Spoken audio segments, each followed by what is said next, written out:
और अब बात बिहार की राजनीति की करते हैं। चिराग को लेकर बिहार की राजनीति में उथल पुथल मची हुई है। चाचा पर धोखे का आरोप लगाने वाले चिराग ने अपना ताजा दर्द पीएम मोदी को लेकर बयां किया है। बिहार में चिराग को लेकर राजनीति की ज्वाला लगातार धधक रही है। चिराग समेत उनके समर्थकों का मानना है कि नीतीश के इशारे पर पार्टी में तोड़फोड़ का काम किया गया है। हालांकि चिराग ने बीजेपी को लेकर अपना ताजा दर्द बयान किया है। मुझे प्रधानमंत्री जी की तस्वीर का इस्तेमाल करने की जरूरत ही नहीं है। मैं उनका हनुमान हूँ, मेरे दिल में उनकी तस्वीर बसती है। किसी दिन होगा तो छाती चीर के भी दिखा दूंगा कि मेरे दिल में मेरे प्रधानमंत्री बसते हैं। विधानसभा चुनाव में खुद को पीएम मोदी का हनुमान बताने वाले चिराग पूरे विवाद में बीजेपी की चुप्पी से आहत हैं। पीटीआई को दिए इंटरव्यू में चिराग ने कहा, पिता रामविलास पासवान हमेशा पीएम मोदी और बीजेपी के साथ चट्टान की तरह खड़े रहे, लेकिन जब इस मुश्किल वक्त में उन्हें हस्तक्षेप की उम्मीद थी तो बीजेपी ने साथ नहीं दिया। अगर हमें घेरा जाता है और कोई फैसला लेने के लिए मजबूर किया जाता है तो पार्टी सभी संभावनाओं पर विचार करेगी। हालांकि इसके साथ ही चिराग ने पीएम मोदी पर फिर अपना भरोसा जताया है। वहीं दूसरी तरफ नीतीश ने भी एलजेपी के झगड़े को आंतरिक मामला बताते हुए पल्ला झाड़ लिया है। हम लोग को कोई मतलब नहीं, कभी देखा है कुछ बोले हैं, और इसमें जो कुछ भी आपस का मामला है जो लोग बोलते हैं, हम लोग उसमें कोई भूमिका नहीं है। चाहे जो चाहे बोले, उससे हम लोग कोई मतलब नहीं। चिराग का एनडीए से मोहभंग भले ही ना हुआ हो, लेकिन नमस्कार, मैं हूं ऐश्वर्य अनुराग और स्वागत करता हूं आप सबका हमारे फेसबुक पेज बिहारी बाबू पर। आज हमारे साथ एक बहुत ही खास मेहमान जुड़े हैं। सर, बहुत बहुत स्वागत है। विनीत सिंह सर, आप लोजपा के प्रवक्ता हैं और बिहार के सियासी गलियारे में अभी सबसे ज्यादा जो पार्टी एक अंतर कलह से जूझ रही है, और लोजपा दो भाग में बढ़ चुका है, एक चिराग गुट और एक चाचा पशुपतिनाथ कुमार पारस का गुट। तो सर, सबसे पहले मैं यहीं से शुरुआत करना चाहूंगा। कल आपका आशीर्वाद यात्रा है। लोजपा पार्टी कल हाजीपुर से आशीर्वाद यात्रा की शुरुआत कर रही है। क्या कुछ कल होने वाला है सर? अनुराग भाई, thank you so much for having me. पहले आपका धन्यवाद है कि आपने मुझे आमंत्रित किया इस बहुत से फेमस शो में। और एक चीज मैं बता दूं आपको कि ये जो चल रहा है चिराग गुट, पशुपति गुट, देखिए गुट और गुट का वो लोग हैं, लोग जो 4 लोग 5 लोग जो भी हैं लोग, हम लोग संपूर्ण पार्टी हैं और हमारे राष्ट्रीय अध्यक्ष श्री चिराग पासवान जी हैं। कल हमारे लिए दिन बहुत खास है हर लोजपा कार्यकर्ता के लिए, क्योंकि इसी दिन गरीब दबे कुचलों को एक आवाज मिला रामविलास पासवान जी के रूप में, जो कि अनफॉर्चुनेटली हमारे बीच नहीं है आज। और ये पहली बार होगा कि उनका जन्म दिवस है कल, लेकिन कल वो है नहीं हमारे साथ। तो और अनुराग भाई, अगर मैं आपसे पूछूं कि आप अपने जन्मदिन पे क्या करते हैं, तो आप बिल्कुल कहेंगे कि आप पहले या मंदिर जाते होंगे या अपने इष्ट देव को प्रणाम करते होंगे, इसके बाद अपने माता पिता को, अपने अग्रज को, अपने जो मित्र हैं उनके साथ आप बधाइयाँ स्वीकार करते होंगे। तो जब स्वर्गीय संस्थापक हमारे नहीं बीच में रहे हैं तो ये जिम्मेदारी आ गई उनके सुपुत्र श्री चिराग पासवान जी पे, जो कि जमुई के सांसद भी हैं और हमारे राष्ट्रीय अध्यक्ष भी हैं। तो उन्होंने कहा कि उन्होंने कहा कि मैं दिख रहा हूं आपको? हाँ, दिख रहा है जी। तो उन्होंने ये डिसाइड किया कि इस पावन दिन को क्यों नहीं ऐसे मनाया जाए जैसे कि ये दिन यादगार रहे, ऐतिहासिक रहे। और जिसका भी बर्थडे होता है, जिसका भी अवतरण दिवस होता है, वो चाहता है कि वो ना उसकी जो मनपसंद चीजें हैं वो करे वो। तो हमारे संस्थापक साहब का मनपसंद चीजों में से एक क्षेत्र था जिसको कि हम लोग हाजीपुर कहते हैं, क्योंकि हाजीपुर से वो 8 बार चुने गए थे। उनकी कर्मभूमि थी उनकी। और हाजीपुर स्थित एक गांव है सुल्तानपुर, जो कि जिस गांव के साथ उनका आत्मीय संबंध भी था। तो ये चिराग जी ने डिसाइड किया कि हम वहीं चलें, क्योंकि हमारे पिता संस्थापक साहब का मनपसंद क्षेत्र वही है, मनपसंद गांव वही है। तो वहीं से इस जन्मदिन को मनाया जाए, जयंती को मनाया जाए। और मनाने के बाद वहाँ पे जितने भी बूढ़े हैं, बुजुर्ग हैं, माताएं हैं, बहनें हैं, मित्र हैं, बंधु बांधव हैं, उनका आशीर्वाद लिया जाए और ये आशीर्वाद लेके आगे बढ़ा जाए। हाजीपुर से कल आगाज होगा, कल शुभारंभ होगा, लेकिन इसके बाद हर जिला में हम लोग जाएंगे और वहाँ पे अलग जगाने का काम करेंगे। ये देखेंगे कि जो हमारे मुखिया नीतीश कुमार जी जो कहते हैं कि बिहार बिल्कुल विकास के पिनाकल पे है, एकदम टॉप पे है, वो ऐसा है कि नहीं है। तो कल राष्ट्रीय अध्यक्ष जी का जो प्लेन है वो लैंड करेगा 12:30 बजे पटना एयरपोर्ट पे। यहाँ से हम लोग निकलेंगे और बाबा साहेब भीमराव अंबेडकर जी के मूर्ति पे माल्यार्पण करते हुए आगे बढ़ते हुए और पुराने गांधी सेतु पुल से हम लोग पहुंचेंगे, पासवान चौक होते हुए हम लोग पहुंचेंगे सुल्तानपुर गांव। तो कल लाखों की संख्या में कार्यकर्ता पहुंचेंगे और भी जो लोग हैं जिनकी जिनका विश्वास, जिनका भरोसा रामविलास पासवान जी में, चिराग जी में, लोजपा में है, वो भी आएंगे। जो नहीं आ सके वो अपने अपने ढंग से उनका जन्मदिन मनाएंगे, जयंती मनाएंगे, ताकि एक बढ़िया मैसेज जाए और लोग ये समझें कि भले आज वो हमारे बीच में नहीं है, लेकिन जहां भी हैं वो ये देख के जरूर खुश होंगे, क्योंकि जो उन्होंने मैसेज और जो उन्होंने एक आदर्श स्थापित किया है, उन सबको, उन आदर्शों को लेके हम चल रहे हैं। जी अनुराग। दो चीजें हैं सर जो स्वर्गीय रामविलास पासवान जी के भाई और चिराग पासवान के चाचा जी ने उठाया है। पहला कि इसका नाम आशीर्वाद यात्रा नहीं, श्रद्धांजलि सभा होना चाहिए था। और दूसरा कि चिराग पासवान जी का जो क्षेत्र है वो जमुई है, फिर वो उनके इलाके यानी हाजीपुर से वो चूंकि रिप्रेजेंटेटिव रहे हैं, तो हाजीपुर से क्यों शुरू किया जा रहा है? इन दो प्रश्नों का जवाब मेरे हिसाब से पूरे बिहार को जानना चाहिए सर, आपके तरफ से। अनुराग भाई, मैं आपको जरूर जवाब दूंगा। देखिए, कहावत है कि मैच्योरिटी उम्र से नहीं आती है। कल जयंती किसका है? स्वर्गीय रामविलास पासवान जी की। रामविलास पासवान, उनका कार्य क्षेत्र, कर्मभूमि क्या था? हाजीपुर था। हाजीपुर। तो ये चीज जमुई जो है हमारे सांसद चिराग पासवान जी की कर्मभूमि है, जयंती है हमारे संस्थापक साहब का, तो हम कहाँ मनाएंगे? ये पहला सवाल का हो गया। दूसरा हो गया श्रद्धांजलि सभा। श्रद्धांजलि सभा जब आपका जन्मदिन होता है उस समय आप श्रद्धांजलि नहीं अर्पित करते हैं, आप जन्मदिन को जयंती के रूप में मनाते हैं। श्रद्धांजलि पुण्यतिथि को अर्पित की जाती है, जो कि अक्टूबर में आएगा। तो हमने क्या कहा कि थोड़ा सा उम्र भले ज्यादा है, लेकिन थोड़ा सा ज्ञान जरूरी है। जी अनुराग भाई, मेरी आवाज आ रही है आपको? जी जी, वापस से उस तरफ चलते हैं जब ये शुरुआत हुई थी सर। मतलब एक तो ये है कि लोगों की जो उम्मीदें हैं, बिहार के लोगों की उम्मीदें चिराग पासवान से बहुत ज्यादा जुड़ी हुई हैं। लोग उन्हें अपना प्रेरणा मानते हैं। लेकिन अभी का जो दौर चल रहा है सर, पार्टी में जो टूट फूट चल रहा है, जो परिवार में जो चल रहा है, इसके पीछे का वजह नीतीश कुमार जी को बताया जा रहा है या फिर जदयू को बताया जा रहा है। पार्टी इसको अभी फिलहाल पार्टी इस पर क्या स्टैंड रखती है? देखिए, कहीं ना कहीं जदयू या नीतीश कुमार जी का रोल तो है इसमें, और रोल इसलिए है कि कहीं ना कहीं आपके पास एक ऐसा महत्वाकांक्षा है, एक ऐसा वेस्टेड इंटरेस्ट है जिसको कि आप पूरा करना चाहते हैं। आप सोच के देखिए कि एक भाई जिसने अपने दोनों भाइयों को लेके चले, अपना पूरा परिवार को लेके चले, अपने आगे बढ़े, सबको लेके चले, इसलिए उनपे वंशवाद, परिवारवाद का एलिगेशन भी लगता रहा, लेकिन छोड़ा नहीं उन्होंने। ठीक है, आज वो भाई नहीं रहे, 1 साल भी पूरा नहीं हुआ, और उनके पुत्र जो कि बेचारे टाइफाइड से पीड़ित हैं, आपने क्या किया उस समय? पिता के ना रहने के बाद चाचा जो होता है वो पिता तुल्य होता है। आपको वहां, जहां तक कि उनको दवा, डॉक्टर के पास ले जाना चाहिए था, उनको पुचकारना चाहिए था, आप उनके खिलाफ षड्यंत्र रच रहे थे। क्यों भाई? क्योंकि आपको अपने महत्वाकांक्षा की पूर्ति करनी थी, और उस महत्वाकांक्षा को हवा किसने दिया? नीतीश कुमार और जदयू के लोगों ने दिया। क्योंकि कहीं ना कहीं आपकी कमजोरी थी, जो कि लोगों को मालूम था। उन्होंने क्या किया? उनके पास तंत्र है, उनकी सरकार है, पैसा है, प्रलोभन देके, किसी को डरा के, किसी को धमका के आपको उन्होंने क्या किया? इंस्टिगेट किया। आपको उन्होंने क्या किया कि चलो भाई ये काम कर, और आपने कुछ भी नहीं सोचा। आपने ना अपने संस्कार देखे, आपने अपने आदर्श देखे, ना आपने दिवंगत बड़े भाई को याद किया, और आपने ये काम कर दिया। तो जब आपने धोखा दे दिया, तो कब तक हम आपके पीछे और आपका मुंह हम ताकते रहेंगे?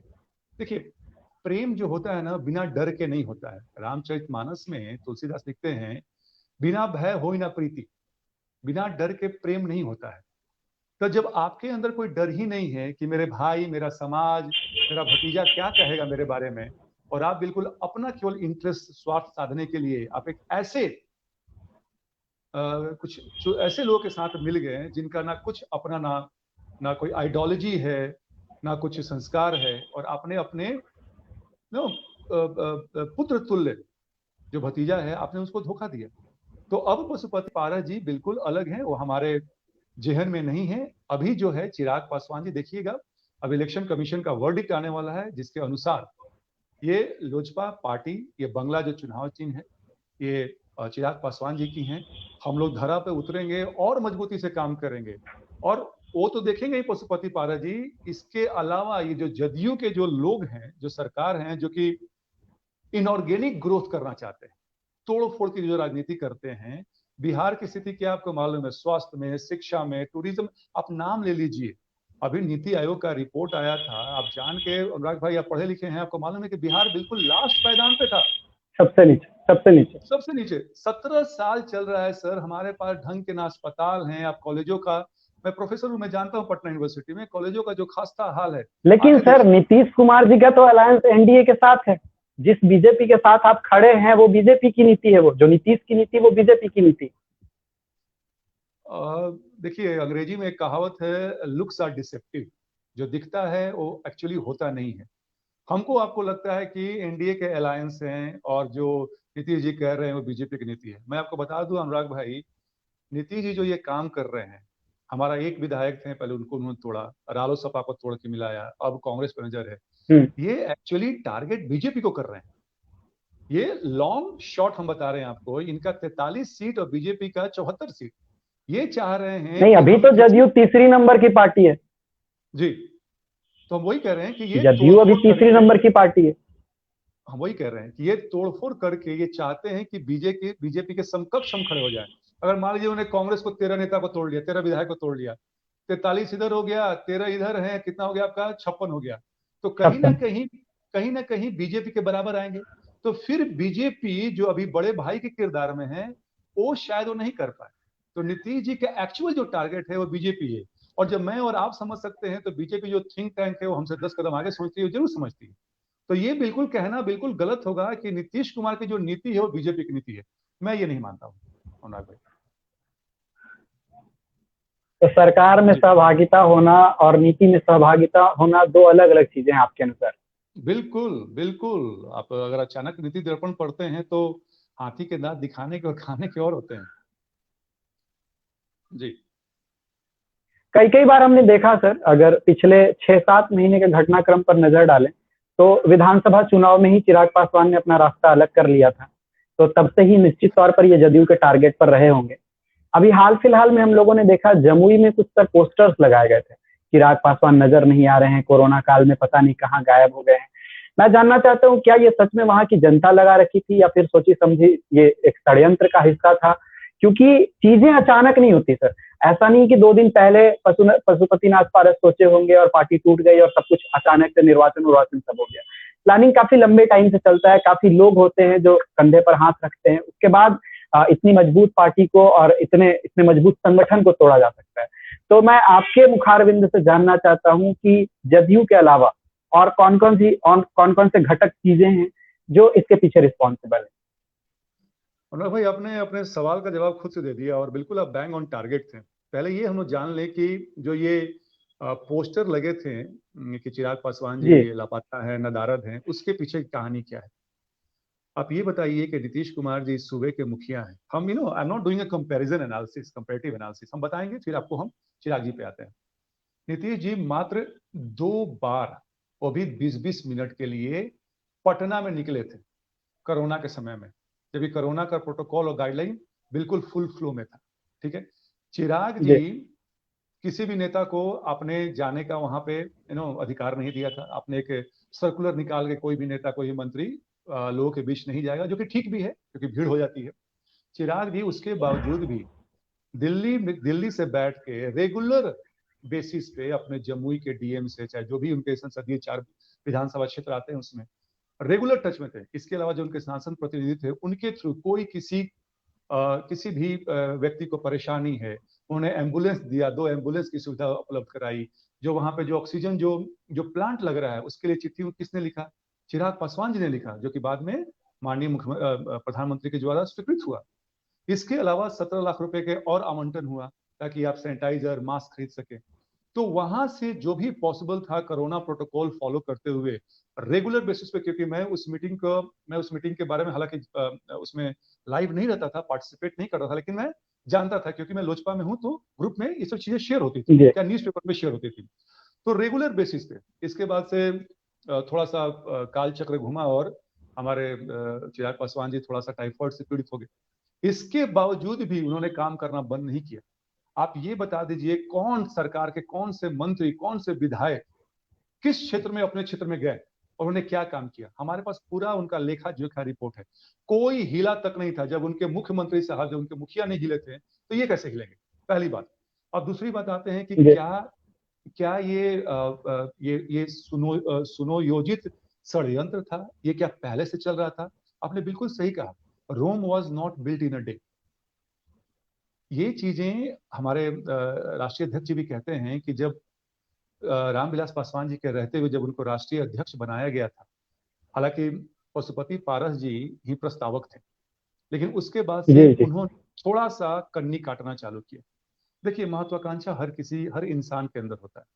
हम भी चाहते हैं कि हम भी बिहार के राजा बने, आप भी चाहते हैं कि बिहार के सीएम बने, लेकिन कहाँ तक वो फलित हो और कौन सा रास्ता अख्तियार किया जाए, ये हम पे और आपके डिस्क्रिप्शन पर डिपेंड करता है। बिल्कुल सही कहा मैंने। अब क्या होता है कि कहीं ना कहीं से ये बातें उनको नागवार गुजर ये लग रही थी कि बॉस मेरे रहते हुए मेरे 38 साल के भतीजे को क्यों बना दिया गया। और नाग भाई, आपकी उम्र कितनी होगी? मुझे लगता है कि 25-26 साल की होगी।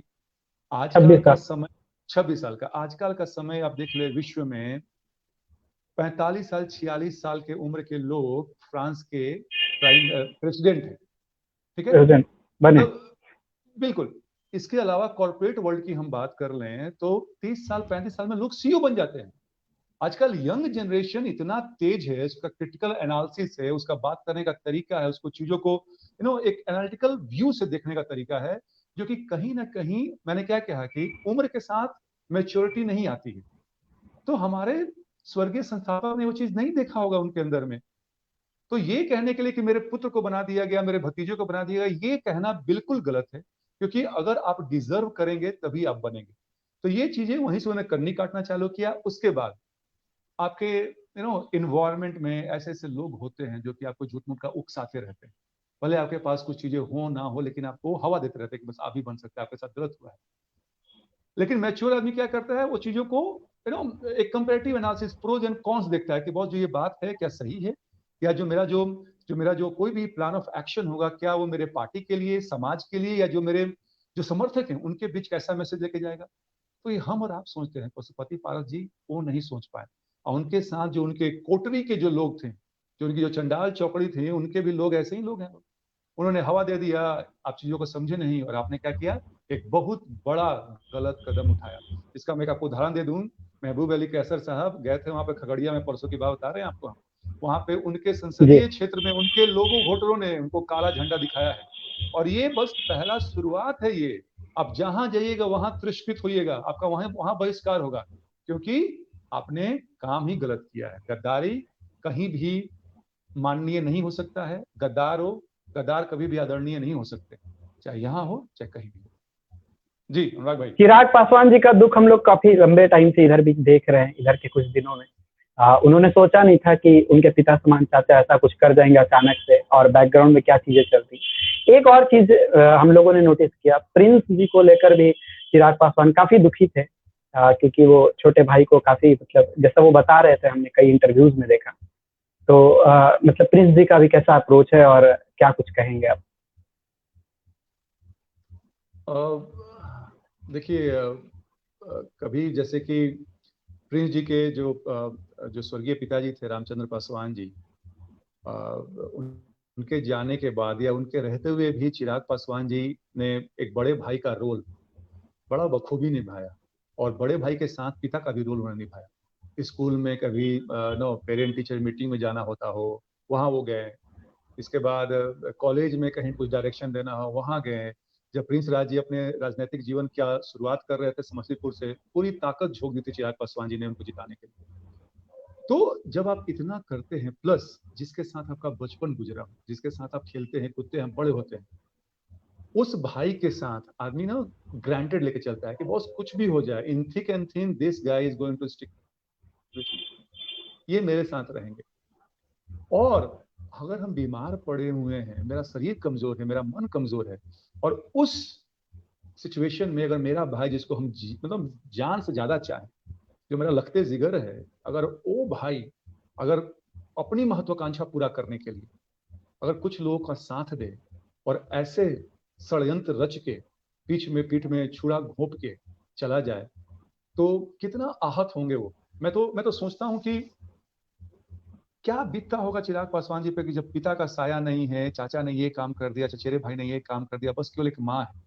मतलब सोचिए, हम और रौनक भाई आप जी। टूट जाएंगे, लेकिन इतने लोगों का प्यार नहीं है, नहीं इतने नहीं, लोगों का चिराग समर्थन है। पासवान ने कहा है कि पार्टी के सारे पदाधिकारी उनके साथ हैं, पार्टी जी, के जी। सारे वरिष्ठ नेता उनके साथ है, सांसद लोग गए हैं और बिहार की जनता उनके साथ है, तो वो इंसान टूटने वाला नहीं है, हम सबका प्रेरणा है। तो यहाँ पे बिल्कुल। मैं आपके साथ अग्री नहीं करूंगा, एकदम नहीं टूटने नहीं, वाले हैं। चिराग नहीं, पासवान अनुराग हमारे भाई, उम्मीद है, ऐसा मैंने शुरुआत अनुराग में भाई, कहा। आपने पूरी बात मेरे कहने नहीं दी। हमने कहा कि जिस स्टार्टिंग में जब लगा होगा पहले दिन में, तो कितना उनको आघात लगा जी जी, होगा। शुरुआत में लगाओ। लेकिन हाँ, लेकिन मैच्योर आदमी क्या करता है अपने आप को ना, जो आदमी ना मजबूत होता है, जो आदमी ना अंदर से अपने आत्मबल से मजबूत होता है ना, वो अपने को संभालता है कि नहीं, यही मेरे भाई नहीं है कि जो लोजपा जो 25 लाख वोट लेके आई है, 6% वोट लेके आई है, ये भी लोग मेरी तरफ देखते हैं और उनके प्रति भी मेरा कुछ उत्तरदायित्व है, तो उनके लिए मुझे मजबूत बनना है। प्लस उनकी पूजनीय माता जी उनके साथ खड़े हैं, हम लोग खड़े हैं, तब चिराग जी जाके, आत्मबल की कोई कमी तो है नहीं, अब चिराग जी हुंकार रहे हैं, और यकीन मानिए ये हुंकार बहुत दूर तक, बिहार ही नहीं पूरे देश तक गूंजेगी और गूंज रही है। जी। चिराग पासवान जी ने विधानसभा चुनाव में खुद को मोदी जी का हनुमान बताया था और मोदी जी को श्री राम बताया था। अभी जब इस हनुमान के राजनीतिक वध की नाकाम कोशिश हो रही है, भगवान श्री राम कहाँ है? देखिए, भगवान श्री राम वनवास पे नहीं है। भगवान श्री राम, राम जी का अर्थ क्या होता है? राम का अर्थ है जो आपके रोम रोम में बसा हुआ है। जहां तक जी। हमें लगता है कि उनकी नजर हर घटना पे है, और कहते हैं ना कि 100 सुनार की और 1 लुहार की, और यकीन मानिए हमें अभी भी उम्मीद से ज्यादा हमें ये है कि हम अस्वस्थ हैं कि राम का एक ही वार आएगा, जो कि जितने भी ज्यादा ये चुटभैये और टुटपुंजिये जो ये राक्षस लोग हैं लोग, उनका एक बार में ही काम तमाम हो जाएगा। थोड़ा सा धैर्य रखना है हम लोग को, थोड़ा सा हम लोग जरा संभलित होकर रहें, और देखिएगा, मेरी बात याद रखिएगा अनुराग भाई, कि ये राम का जो वार होगा वो इन सब चीजों को खत्म कर देगा। और हनुमान तो राम के एक दूसरे के पूरक हैं, और एक दूसरे के बिना ये नहीं रह सकते। नहीं नहीं, राम हनुमान के साथ हैं, इसमें कहीं कोई शंका नहीं है, लेकिन इस समय पर जब सबसे ज्यादा जरूरत है, बीजेपी के किसी नेता का कोई बयान नहीं, मतलब बात सिर्फ भगवान श्री राम की नहीं है, उनके पूरे टीम की है, पूरे बीजेपी की है। क्योंकि हमने देखा तेजस्वी यादव आज आपके साथ खड़े होने को तैयार हैं, कांग्रेस लगातार आपको ऑफर दे रही है, तो भाजपा कहाँ है, ये सवाल है। भाजपा भी इसी परिप्रेक्ष्य में, इसी संदर्भ में है और इसी धरा पे है। लेकिन हमने क्या कहा कि अभी जब समय जब सही आएगा, तब कुछ चीजें खुल के आएंगी। जो बहुत चीजें जो दिखती हैं, राजनीति में एक चीज होता है अनुराग भाई की, जो चीजें दिखती हैं वही सत्य नहीं होता है। पर्दे के पीछे 80% बहुत सारी चीजें चल रही होती जी। तो मैंने जैसे कहा कि जो समय भी आने दीजिए, और कभी कभी प्रभु अपने भक्तों का ना थोड़ा सा परीक्षा भी लेते हैं कि कहीं ऐसा तो नहीं कहीं कि तुम बस अग्नि परीक्षा चल रहा है फिर तो। लेकिन याद कीजिएगा, सोना अग्नि में ही तब के कुंदन बनता है। जी जी, बिल्कुल बिल्कुल जी। राजनीति में हमने कई बार देखा है कि जो टूट फूट हुआ है उसके बाद चीजें ज्यादा बेहतर होकर आई। तो ऐसा हो सकता है कि 6 महीने बाद, 1 साल बाद लोजपा ज्यादा मजबूत ढंग से हमें दिखाई दे, चिराग पासवान का नेतृत्व तो और बेहतर दिखाई दे। लेकिन वर्तमान परिप्रेक्ष्य में मैं फिर से वही जा रहा हूँ, चिराग पासवान को छोटा भाई कहा है, चिराग पासवान ने तेजस्वी यादव को छोटा भाई कहा है अभी हाल फिलहाल में। और कल बहुत ही शुभ दिन है बिहार के लिए। कल राजद का भी स्थापना दिवस है, कल 25 साल वो लोग पूरा करने जा रहे हैं। स्वर्गीय रामविलास पासवान का जयंती है, ये पहला जयंती है उनका, उनके स्वर्गवासी होने के बाद। तो राजद ने ये डिसाइड किया है कि कल वो पहले स्वर्गीय रामविलास पासवान का जयंती मनाएंगे, उसके बाद वो पार्टी का स्थापना दिवस मनाएंगे। अब चूंकि लालू यादव भी बाहर आ गए हैं, नए समीकरण बन रहे हैं, तो क्या कहीं कोई संभावना नजर आ रही है लोजपा और राजद के गठबंधन का? देखिए, ये कहना it will be too much reading between the lines, जो कि अभी अभी उचित नहीं होगा। हाँ, आपने ये बिल्कुल सही कहा कि अभी जो लोजपा जो है एक क्राइसिस के थ्रू गुजर रही है, लेकिन हाँ, समुद्र मंथन हुआ तो विष पहले निकला था, बाद में अमृत जरूर निकलेगा और बिल्कुल मजबूत होंगे हम लोग और बिल्कुल जबरदस्त मजबूत होंगे। देखिए, तेजस्वी यादव जी युवा हैं और उनको राजनीति की पकड़ है। वो जानते हैं कि लोजपा बिहार के समीकरण में कितना महत्वपूर्ण है। चिराग पासवान पिछले 2020 के चुनाव में, आपने अगर पॉपुलैरिटी इंडेक्स थोड़ा सा चेक किया होगा तो चिराग पासवान तेजस्वी यादव से भी ऊपर थे, लोग जिनको जी जी। चाहते हैं। तो ये चीज जानना जरूरी है कि बस अगर मान लीजिए कि दो युवा जिनका इतना भारी समर्थन है, अगर ये एक साथ खड़े हो जाएं तो बिहार की दशा बिल्कुल बदलेगी। कम से कम इससे तो बेहतर जरूर होगा जो 17 साल से जो हम लोग झेल रहे हैं। लेकिन इसके कहने के बावजूद भी, हैविंग सेड दिस थिंग, अभी भी ये थोड़ा सा नी जर्क रिएक्शन होगा कि राजद और लोजपा एक साथ आएंगे। वो भविष्य के गर्भ में छुपा हुआ है, अभी कोई इलेक्शन नहीं है। जैसे मैंने कहा कि अभी लोजपा अभी धरती पे काम करेगी और मजबूती से काम करेगी। जो सरकार की गलत नीतियां हैं उसको उठाएगी, उसको लोगों के बीच ले जाएगी। जहां तक बात गठबंधन का होगा, जब चुनाव आए दीजिए तब हमारे राष्ट्रीय अध्यक्ष जी इसका निर्णय लेंगे। अभी फिलहाल ऐसा कुछ भी नहीं। नहीं, कई चीजें काफी सुखद अनुभूति देती है विनीत सर, राजनीति से परे होती हैं। अब राजद के पार्टी में, राजद के ऑफिस में स्वर्गीय रामविलास पासवान का जयंती मनाया जा रहा है। ये एक बहुत ही अलग तरह का एग्जाम्पल कि किसी दूसरे पार्टी के दफ्तर में दूसरे पार्टी के संस्थापक का जयंती मनाया जा रहा है। तो इसके कई सारे मीनिंग निकल रहे हैं, इसलिए मुझे लगा कि हालांकि अभी कंक्लूजन पर पहुंचना जल्दबाजी होगी, लेकिन एक पॉसिबिलिटी तो नजर आ ही रहा है। अनुराग भाई, एक बात बताता हूँ आपको। देखिए, लालू प्रसाद यादव और रामविलास पासवान जी, ये गरीबों की आवाज थी। कि जब भी थे इन्होंने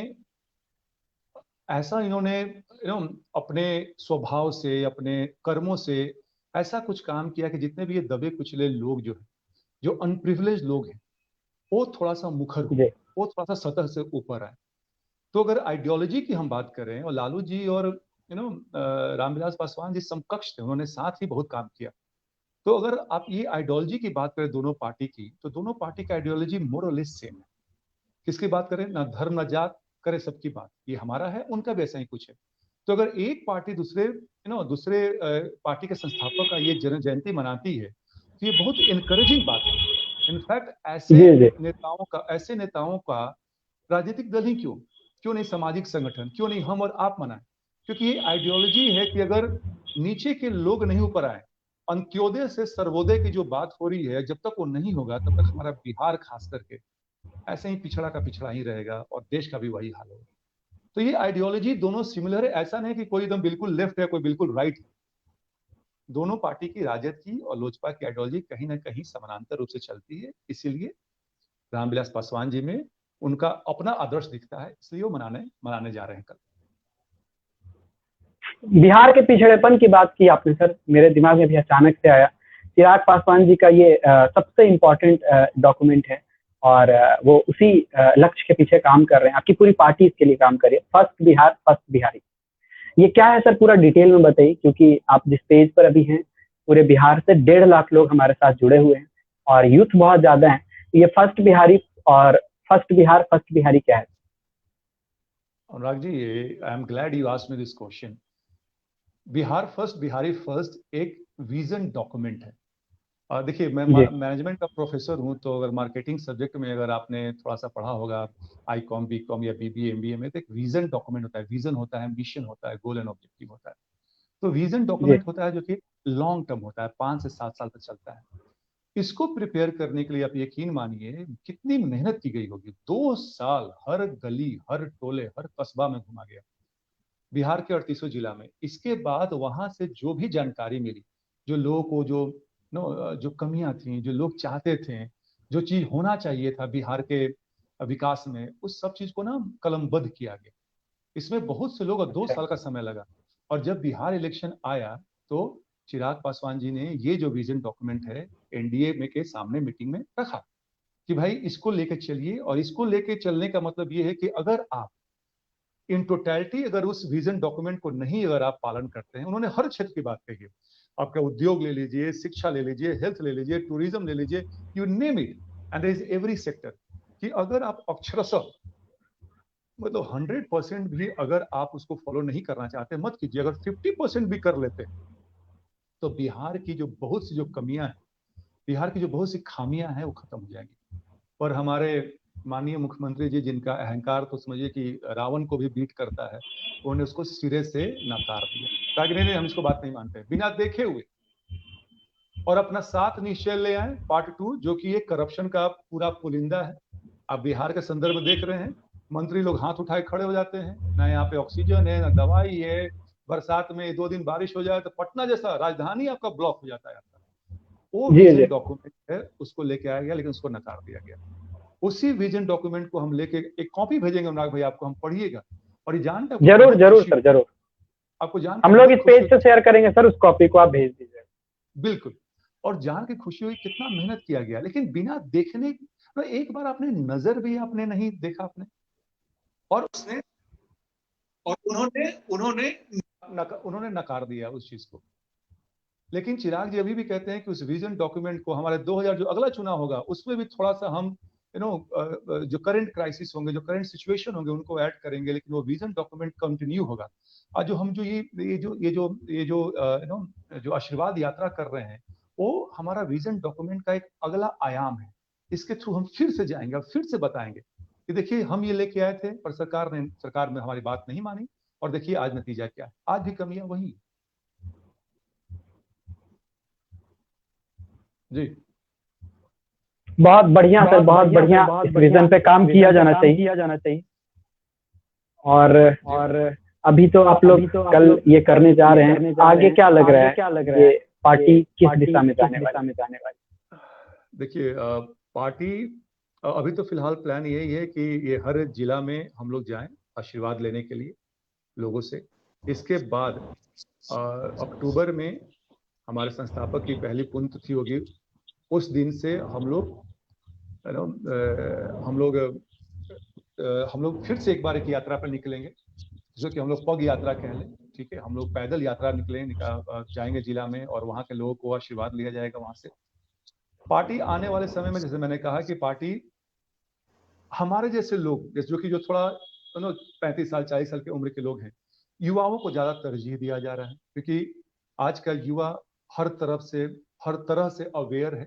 वो समझता है कि क्या बुरा है क्या भला है, वो टेक्नो सेवी है, वो समाज, देश और पूरे विश्व के बारे में जानता है। तो जो ये पार्टी है, युवाओं का समावेश होगा, उनके साथ अनुभवी लोगों का भी समावेश होगा। हर क्षेत्र के लोग, हर जात के लोग, हर धर्म के लोग इसमें आएंगे और इसमें काम करेंगे। और यकीन मानिए, देखिएगा अगला चुनाव में अनुराग भाई, लोजपा एक बहुत बड़ी ताकत बन के उभरेगी, और हो सकता है कि सरकार में हम शिरकत भी करें। और तब देखिएगा बिहार का विकास कैसे होता है और विकास किसको कहते हैं। जी अनुराग भाई।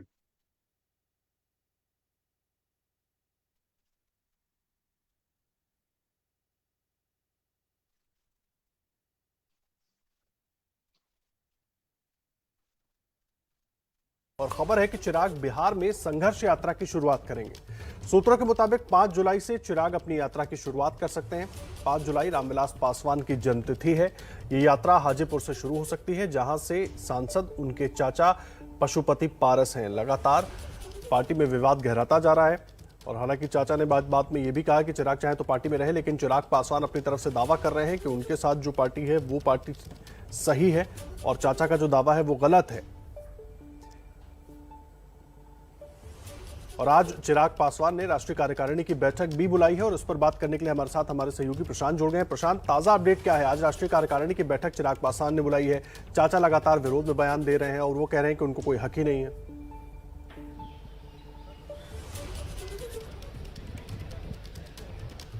जी बिल्कुल, देखिए आदर्श, मैं इस वक्त 12 जनपद जो चिराग पासवान का घर है, वहां मौजूद हूं। आपसे थोड़ी देर पहले यहां बैठक शुरू हुई है राष्ट्रीय कार्यकारिणी की, और उसके पहले यहां की तस्वीरें मैं दिखा दूं आपको कि बैनर और पोस्टरों से उनका घर पट गया है एक तरीके से, क्योंकि जैसा आपने कहा कि शक्ति प्रदर्शन की एक तरह से तैयारी है। आदर्श मैं ये बता दूं कि आज जो राष्ट्रीय कार्यकारिणी चिराग पासवान ने बुलाई है उसमें औपचारिक एजेंडा के तौर पर अगर हम बात करें तो ऐसा कोई एजेंडा नहीं है। एक राजनीतिक प्रस्ताव जरूर पारित किया जाएगा, उसमें कुछ बातें की जाएंगी।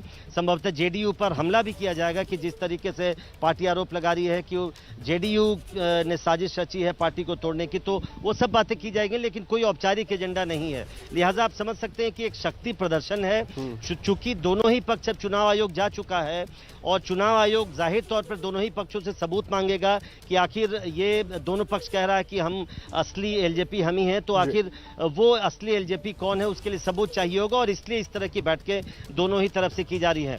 लेकिन एक चीज मैं ये अपडेट ये आपको दे दूं कि चिराग पासवान अब कुछ दिनों बाद बिहार जाने की तैयारी कर रहे हैं और सड़क पर उतरने की तैयारी है।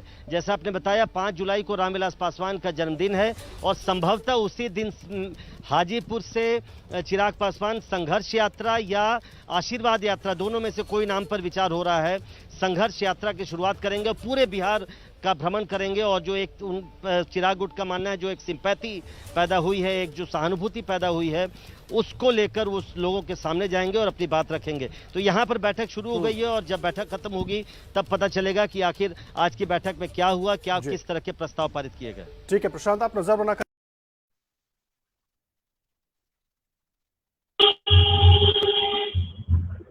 जी सर, आप सुन पा रहे मुझे?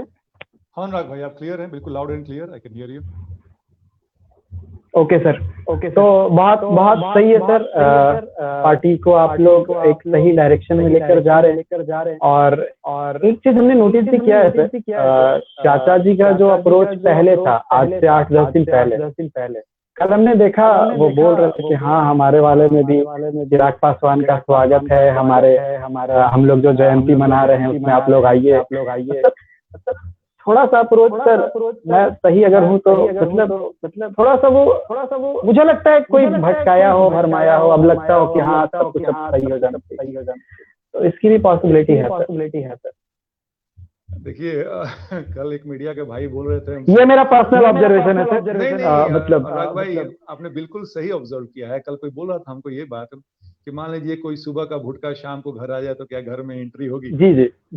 जी। तो हमने कहा कि सर अभी दिन ढला नहीं है, टहलने दीजिए लोगों को, थोड़ा दूर तक निकल जाए लोग। क्योंकि देखिए आप बेवकूफ आप एक बार किसी को बना सकते हैं, बार बार आप नहीं बना सकते हैं। रिश्तों के आड़ में आपने जो षड्यंत्र रच के जो बेवकूफ बनाया है वो दोबारा काट के हांडी नहीं चढ़ेगी, यकीन मान लीजिए। हालांकि खून का रिश्ता है, उस पर क्या निर्णय लेंगे वो पशुपति पारस जी और हमारे राष्ट्रीय अध्यक्ष लेंगे। लेकिन अगर मैं बोलूं तो अभी इसकी कोई संभावना नहीं है, कोई गुंजाइश नहीं है। अभी चिराग जी अकेले हैं और अकेले हम सब साथ हैं उनके, और हम लोग काम करेंगे। और बाकी देखिए गलती की एहसास तो आपको हो ही जाएगा, आपको सर ना, आपको समझ में आ गया कि आपका लोग का फीडबैक क्या है, आपके समर्थक जो जिसके भरोसे आप जाते हैं चुनाव में वो आपका साथ नहीं दे रहे हैं, तो कहीं ना कहीं आपका जो ये जो गौरव, जो घमंड जो होता है ना, वो चकनाचूर होता है। पशुपति पारस जी का वही हो रहा है। कुछ समय और रुकिए ना, देखिएगा हमारे पास ही आएंगे लौट के। नहीं, चिराग पासवान के साथ खड़े होने का कई सारा वजह है सर, क्योंकि हम लोग भी कई सारे युद्ध के साथ हमारा उठना बैठना है। चिराग पासवान ने त्याग तो किया है, चाहे वो मंत्रालय का त्याग हो या फिर बिहार विधानसभा में हम लोगों ने देखा, तो ये चीजें तो लोगों के दिल को टच करती है। और हम उम्मीद करते हैं कि आगे भी ये अप्रोच बना रहेगा, क्योंकि वो चाहते तो कंफर्ट पॉलिटिक्स तो बहुत आसानी से कर सकते थे, उनके पास अपॉर्चुनिटी था।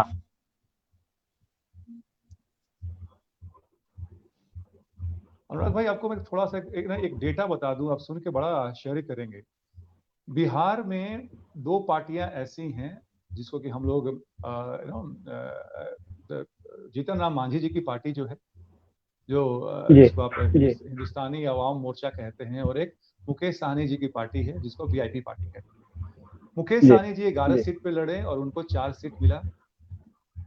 जो हम जो है वो लड़े 7 सीट पे, उनको 4 सीट मिला। अब 4 सीट जीतने के बाद, ध्यान रखिएगा, 4 सीट जीतने के बाद एक व्यक्ति जीतन राम मांझी के पुत्र एमएलसी हैं और मंत्री भी हैं। मुकेश सहनी जी। जी उधर से हारने के बावजूद ही मंत्री हैं। अब आप बताइए, लोजपा को 15 सीट मिल रहा था, अगर गठबंधन में लड़ते तो क्या हमारे पास 8 और 10 सीट नहीं निकल के आते? 6% तो वैसे भी आप वोट लेके आए जी, जबकि हम लोग मात्र तो 135 सीट पर लड़े थे। तो मान लीजिए कि जी, अगर जी, 15 सीट जो हमें ऑफर की जा रही थी उस पर अगर हम लड़ते हैं तो 8 से 10 सीट हमारी पक्की थी। 8-10 सीट आते तो 2 मंत्री भी बन जाते, कोई एमएलसी चला जाता और चिराग जी वहां पे केंद्र में मंत्री बन जाते हैं। लेकिन सर, वो चीजें होती हैं कि आप अपने आइडियोलॉजी से कंप्रोमाइज करते हैं, आप अपने आदर्शों से कंप्रोमाइज करते हैं। आप ऐसे लोगों के साथ रहते हैं जो 17 साल से विकास बिहार का कुछ नहीं किया है, जो कि बस केवल अपना अपना जो इंटरेस्ट है उसको, स्वार्थ को सिद्ध करते हैं। इसलिए सर हमने संघर्ष का रास्ता अख्तियार किया, आगे भी लड़ेंगे सर। हम पॉलिटिक्स राजनीति में बस आराम करने और आराम तलबी की जिंदगी नहीं जीने आए हैं कि हमारे पास गाड़ी हो, हमारे पास मंत्रालय हो, नहीं। हम लोग आए हैं कि जनता के बीच पहुंचे, सड़क पर पहुंचे, उसके लिए कुछ भी होगा देखा जाएगा। तो ये सर आपको मैंने इक्वेशन समझा दिया, ये बहुत आसान था चिराग जी के लिए, लेकिन नहीं किया। जी बिहार में सबसे ज्यादा आपके पार्टी के निशाने पर कोई है तो नीतीश कुमार जी ये हमेशा देखा गया है कि आप कहते हैं 16 साल से विकास नहीं हुआ, मोतियाबिंद के ऑपरेशन के लिए आप खुद दिल्ली जा रहे हैं, तो बिहार के लोग कहाँ जाएंगे, कोटा बच्चे पढ़ने जा रहे हैं। लेकिन अगर नीतीश कुमार नहीं तो कौन? हाँ ठीक है, देखिए अभी तो नीतीश जी हमारे निशाने पे इसलिए हैं क्योंकि सरकार के मुखिया आप हैं, आपके पास सारा तंत्र है, आपके पास सारा यंत्र है, तो कौन होगा? अगर नीतीश जी नहीं है, देखिए मैं थोड़ा सा मैं भविष्यवक्ता नहीं हूं, लेकिन थोड़ा सा समझ है। नीतीश जी के जाने के बाद, और ये 6 महीना में जाए या साल भर में जाए, जदयू का विखंडन तय है, क्योंकि वहां पे और कोई नेता नहीं है जो कि जमीनी नेता है, जो कि जमीन से जुड़ा हुआ है। जो भी नेता लोग हैं सब हवा हवाई हैं, अपना बस के स्वार्थ साधने के लिए बैठे हैं वहां पे। तो अगर नीतीश कुमार जी नहीं है, तो मैंने कहा कि चिराग पासवान जी 2020 के पॉपुलैरिटी इंडेक्स में सबसे,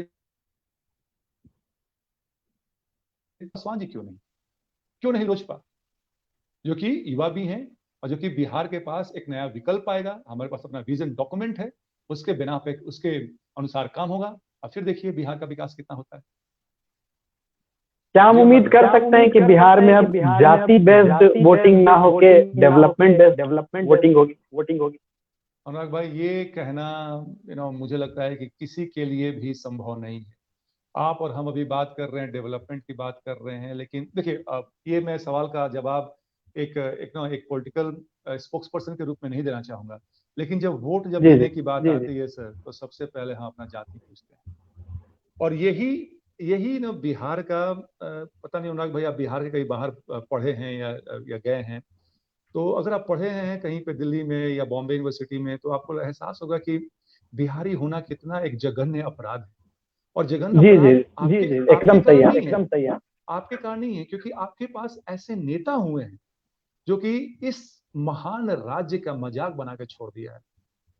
जाति कुछ भी हो जाए सर, डेवलपमेंट आप लाख कर लें, आप केंद्र में जब इलेक्शन होगा तो हो सकता है लोग कि भाजपा को लोग वोट दे दे मोदी जी के नाम पे, पर अगर यहाँ पे होगा तो आप यकीन मानिए कहीं ना कहीं 5% 10% लोग डेवलपमेंट के इश्यू पे देंगे, लेकिन बाकी की जनता जो है वो अपने कास्ट पे ही आ जाती है। यही दुर्भाग्य है सर, इसको हम लोग को हम जैसे युवा ही खत्म करेंगे। जी अनुराग भाई, बहुत बहुत धन्यवाद सर हमारे पेज पर लाइव आने के लिए। अभी आप बहुत बिजी चल रहे हैं, आपकी पार्टी बहुत बिजी चल रही है, आप पार्टी के स्पोक्स पर्सन हैं। कल आप लोग को बहुत ग्रैंड इवेंट करना है। 2 अम्बेडकर कहते हैं हम लोग रामविलास पासवान जी को, हम लोग भी जयंती मनाएंगे उनकी, और हम उम्मीद करते हैं कि पार्टी में सब कुछ बेहतर हो जाएगा।